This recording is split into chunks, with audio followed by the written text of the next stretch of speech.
Many are aware that the mainstream media is controlled by a group of oligarchs who own the major networks, newspapers, magazines, and websites designed to sway public opinion, confuse the truth, and omit facts, pertinent facts that the American people and the world should be aware of. It becomes even more apparent when you do any type of research which utilizes mainstream media, such as the History Channel or American Experience and these other documentary type shows. There's one particular thing I want to bring to everyone's attention. When watching these documentaries, The Men Who Built America, it should be The Men Who Stole America, and Woodrow Wilson, and all of these other biographies, it's always the same group of historians. Isn't that true? Wouldn't you also agree that these so-called professionals on all the morning shows, whether it be CBS, NBC, or ABC, uses the same group of professionals, which have the same line? Did you ever wonder why? The news is always the same. Sure, you have the right side and the left side to keep us all confused and bickering and angry with one another. But somewhere in the middle is the truth. The truth is the oligarchs are doing their very, very best to keep secret the truth about their intentions, their long-term planning for a new world order. Here are some examples. The monopolies, the trust became a target of Democrats. Quote-unquote historian H.W. Brands has been in just about every one of these recent propaganda pieces about for example, the men who stole America, called the men who built America, and many others. And they put their opinions out there. They're supposed to be looked at as being sophisticated people, but they're always the same people, and nobody with any type of an alternative viewpoint is ever permitted. This is William Jennings Bryan at a recent Democrat rally. He's a prohibitionist and a devout Presbyterian. According to him, Darwin's theory of evolution is a pack of lies. He's an enemy of the gold standard and an enemy of big business. It is certain that he will win the Democratic nomination.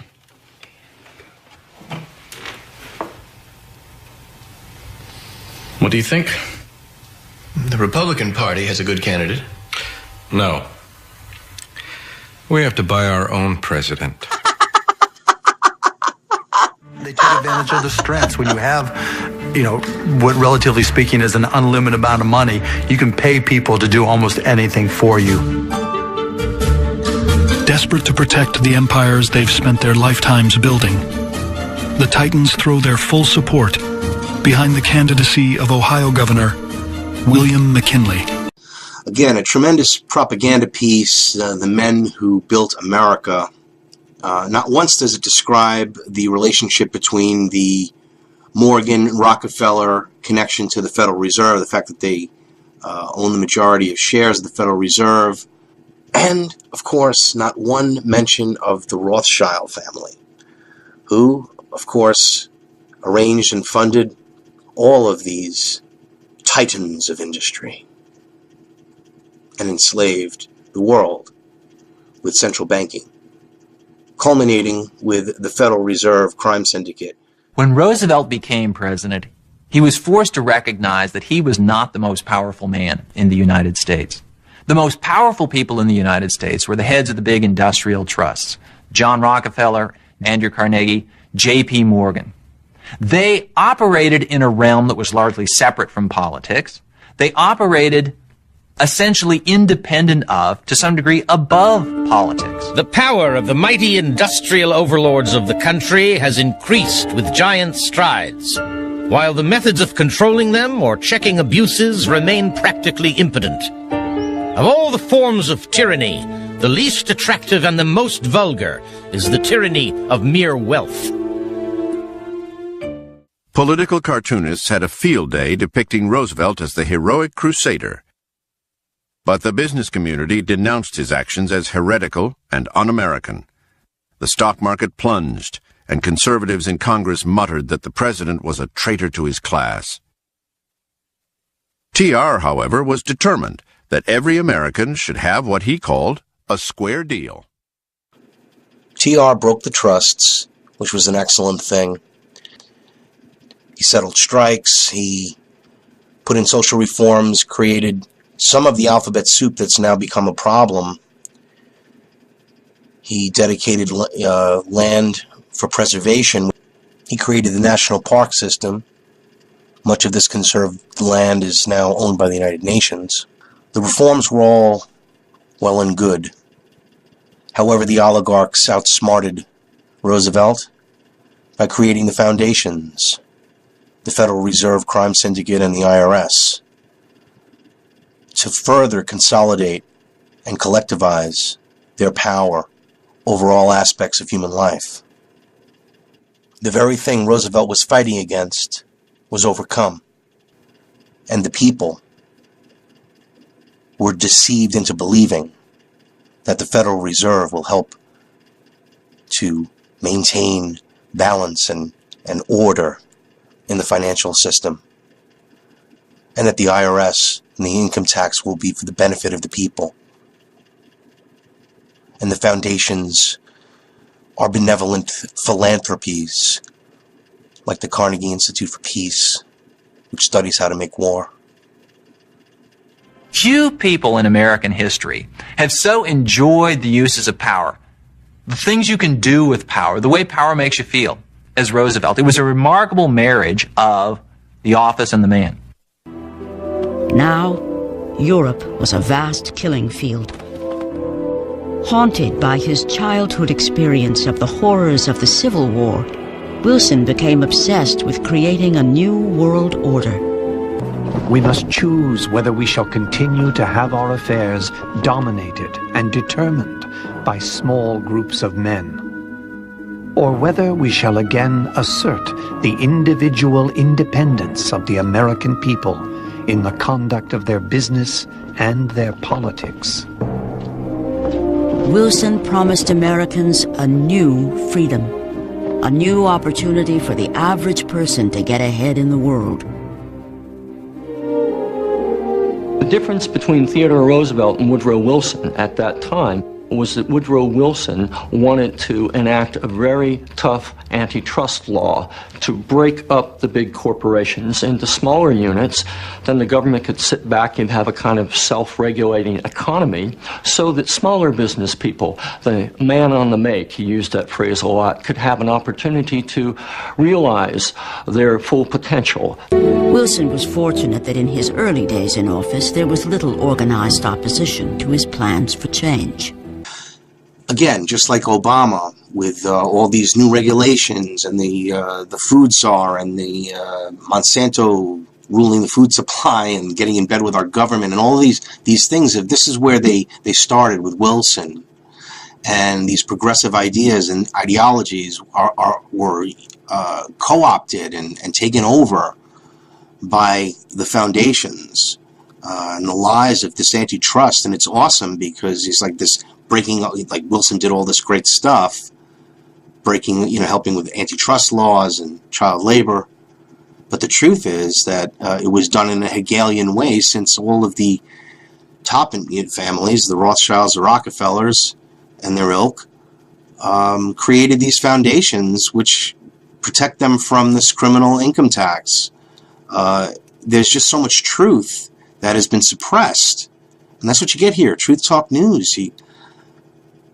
But this is unbelievable truth. And it's just so covered up. It is so painted over by documentaries and information. But the truth is out there, ladies and gentlemen, and it will come out.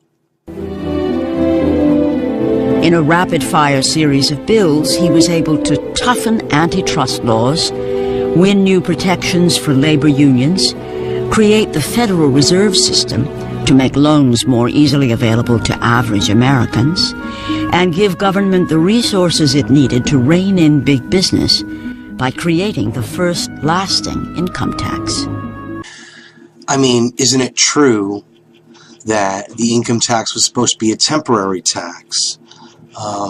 Like when they have levy taxes temporarily, and the withholding tax was a temporary tax to raise money for the war effort, to raise money for the Depression. Isn't that true? The first 2 years of Wilson's first term are one of the most remarkable moments in modern American politics. There's more reform agenda accomplished in that brief moment than in virtually any other 2-year period in the 20th century. He lays down the rhetorical markers about how the state must step forward to insulate citizens against the volatilities of the free market. And this has defined the character of American politics ever since. Okay? This is propaganda, and it's not even true. What it has done is enslaved us. Wilson is terrible. Wilson was a terrible president. In retrospect, you know, the way they use these Hegelian efforts. Oh, let's help the poor. Let's give a standard work day of 8 hours. Let's do all these other agendas. Well, wouldn't you agree that if all these things were working and worked out well, that things would be different? But of course they're not different.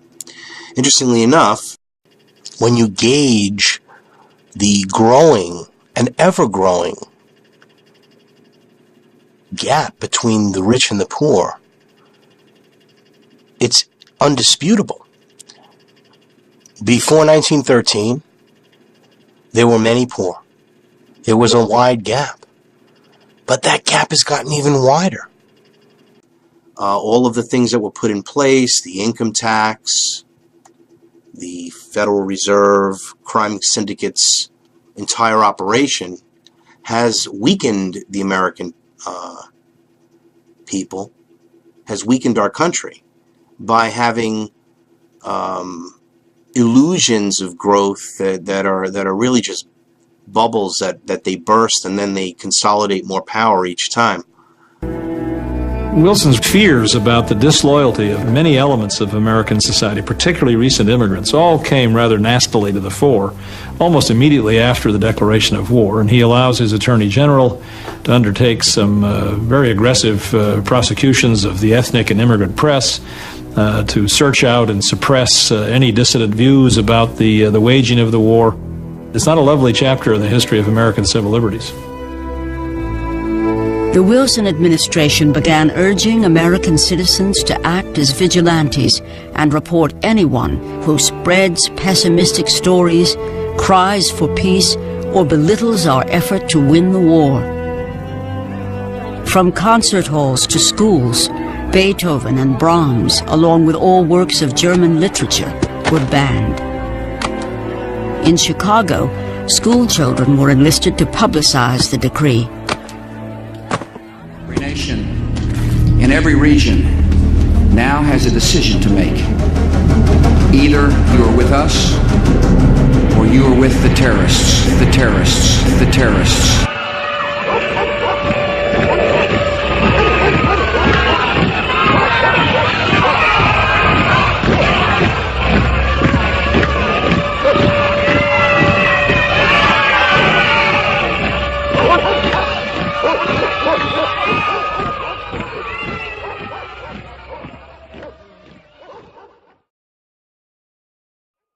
Group of oligarchs who own the major networks, newspapers, magazines, and websites designed to sway public opinion, confuse the truth, and omit facts, pertinent facts that the American people and the world should be aware of.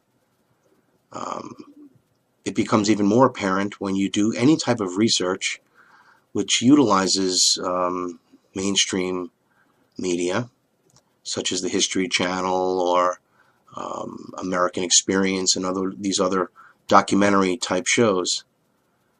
There's one particular thing I want to bring to everyone's attention. When watching these documentaries, The Men Who Built America, it should be The Men Who Stole America, and Woodrow Wilson and all of these other biographies, it's always the same group of historians. Isn't that true? Wouldn't you also agree that these so-called professionals on all the morning shows, whether it be seem planning for a new world order? Here are some examples.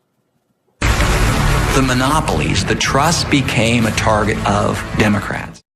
Quote-unquote historian H.W. Brands has been in just about every one of these recent propaganda pieces about for example, the men who stole America, called the men who built America, and many others, and they put their opinions out there. They're supposed to be looked at as being sophisticated people, but MSNBC or ABC uses the same group of professionals, which have the same line.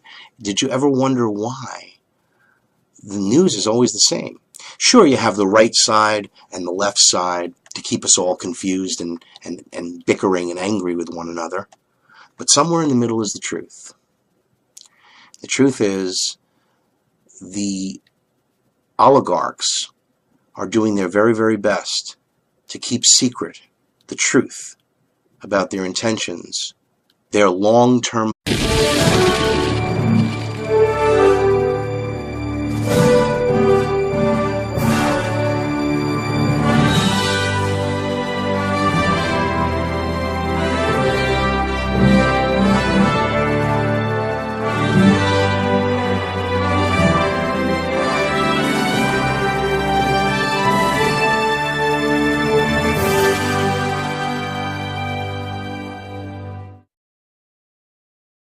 Many are aware that the mainstream media is controlled by